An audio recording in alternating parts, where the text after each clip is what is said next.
Midweek Pictorial, May 20th, 1920. Enthusiastic spectators rushing to greet the victors of the first aviation derby, participated in by college airmen at Mitchell Field, near Garden City, Long Island. The Yale contestants, Horn and Tripp, won the race.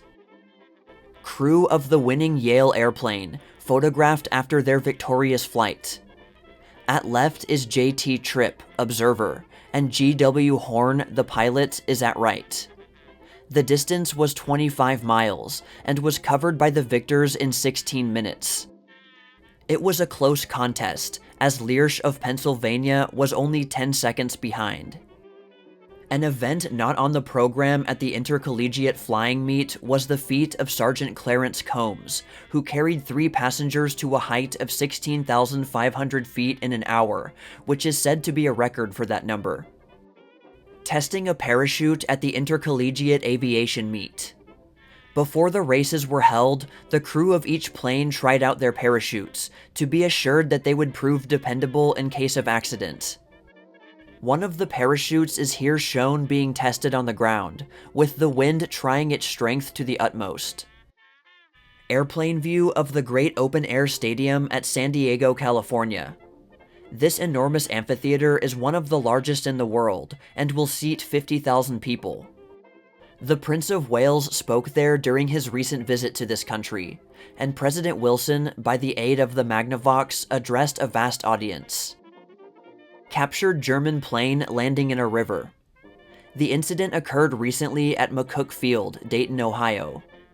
Engine trouble developed when the aviator, Lieutenant L.L. Snow, was making a flight, and it became imperative that he should land at once. He chose the river instead of the treetops, and escaped with nothing worse than a wetting. The plane was a captured German Fokker, equipped with a Mercedes motor. Huge truck that takes the place of a locomotive. It is being run not in opposition to the railroad, but as auxiliary to it. It carries 80 passengers, and hauls a trailer loaded with freight and baggage a distance of 32 miles on about 6 gallons of gasoline. It is run in connection with the Lake Zurich and Wakanda Railroad. Ambassador Davis unfurling the American flag at Stratford-on-Avon, the occasion being the celebration of the birthday of Shakespeare. The ceremonies were impressive, and most of the other nations of the world paid a similar tribute to the memory of the myriad-minded man, who is the glory of the human race. When the armies of Denikin, Kolchak, and Yudenich collapsed, it seemed as though the triumph of the Bolshevist regime in Russia was final and complete. Recent events of great importance have contradicted this assumption. The Polish armies have made a great movement forward that has carried them as far as the important city of Kiev, which they have occupied. Ukrainian forces are operating with them in their offensive, and a treaty is said to have been made between the two nations. It is reported that Finland has been making great purchases of munitions and supplies, and the belief prevails that a renewal of the Finnish operations against Petrograd is impending. 3 additional divisions of Japanese troops have been thrown into Siberia. Signs point to an encircling military movement of the forces opposed to the Lenin-Trotsky government. That the latter are alarmed at the outlook is evident from proclamations that have come from Moscow. It was reported on May 11th that the Poles and Ukrainians had captured the Black Sea port of Odessa. Photo caption: Podol portion of ancient Kiev, chief city of the Ukraine, from which the Bolshevist forces were driven by Polish and Ukrainian troops May 6, 1920. Alexander Semenovich Medvedev, chairman of the Zemstvo of Vladivostok, reviewing the parade held in that city on the occasion of the 3rd anniversary of the Russian Revolution. Parade in honor of the 3rd anniversary of the establishment of Soviet rule in Russia, held at Vladivostok, Siberia, March 12th. The banners express dislike of Japanese occupation. Red troops with stacked arms in the streets of Vladivostok, on guard to repress a possible counter-revolution. Red star on arm of soldier at right is the new emblem of the Red Army. The third anniversary of the establishment of Soviet government fell on March 12, 1920, and there were celebrations held in all parts of the vast domain in honor of the event. Nowhere was it commemorated with more zeal and enthusiasm than in Vladivostok, the great Siberian port. The withdrawal of other Allied troops from Siberia, including the American forces under General Graves, has left Japan as the only guardian of the interests of herself and the Allies in that country. But while she is in practical control, the municipal government, or Zemstvo, is strongly Bolshevist, and in the popular breast there is a sullen resentment against the presence of the foreigners. The anniversary celebrations gave an opportunity to vent this feeling, and the accompanying pictures show orators haranguing the crowds, and banners on which are inscribed protests against continued Japanese occupation. There was no pronounced disorder, however, as the Japanese troops patrolled the streets in force. There is no sign of their quitting Siberia, and recently 3 more divisions were added to the forces already there. Photo caption: immense throngs of demonstrators in the streets of Vladivostok bearing banners protesting against control by the Japanese. Joseph Caillaux, former French premier, recently convicted, after a prolonged trial, of communication with the enemy, and sentenced to the loss of civil rights for 10 years and banishment from Paris and vicinity. Mother's Day in New York, May 9, 1920. Impressive ceremonies were held on that date on the Mall in Central Park.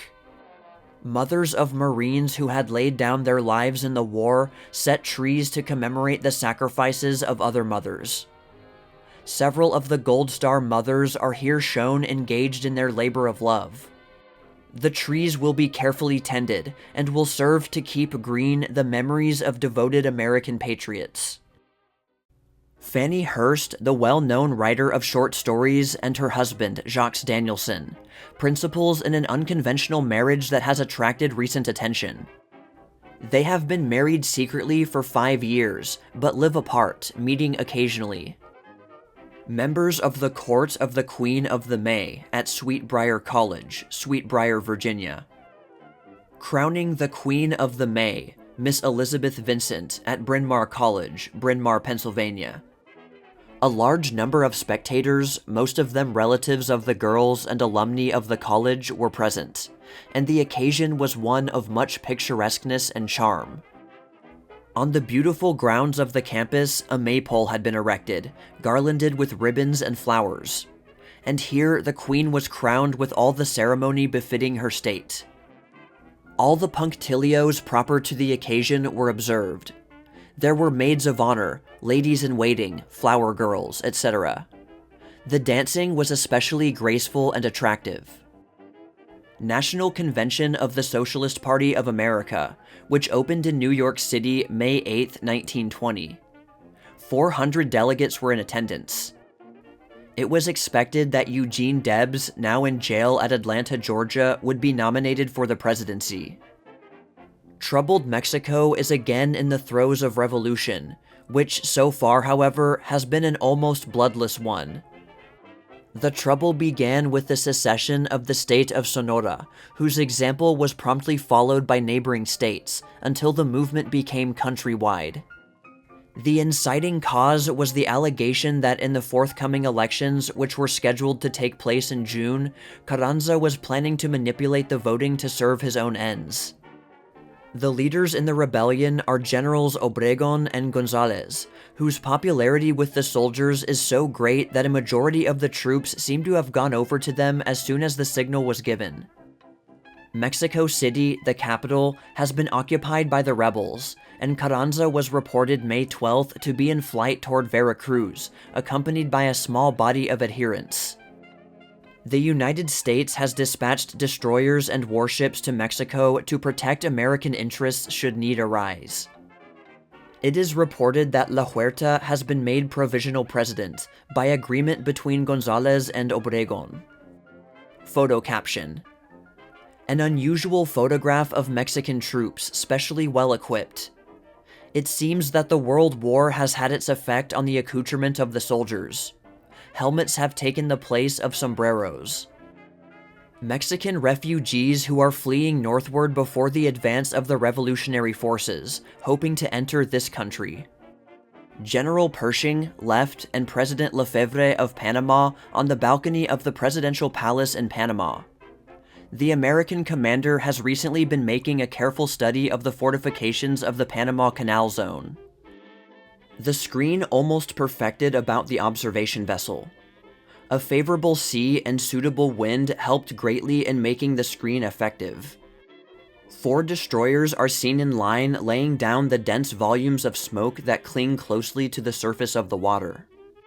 Close-up of destroyer laying down smoke screen.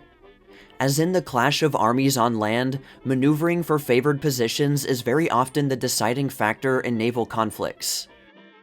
With the advent of aircraft working in conjunction with the fleet and the further assistance of high-powered glasses, it became more and more necessary to screen the actions of naval units from their foes.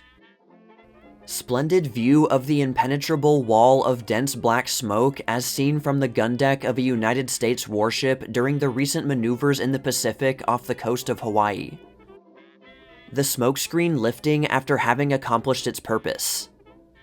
The photographs on this page were recently taken when the flotilla of United States destroyers under the command of Captain Evans, son of the famous Fighting Bob, was practicing this art of sea camouflage. In addition to its offensive value, this greatly aids a crippled vessel to escape.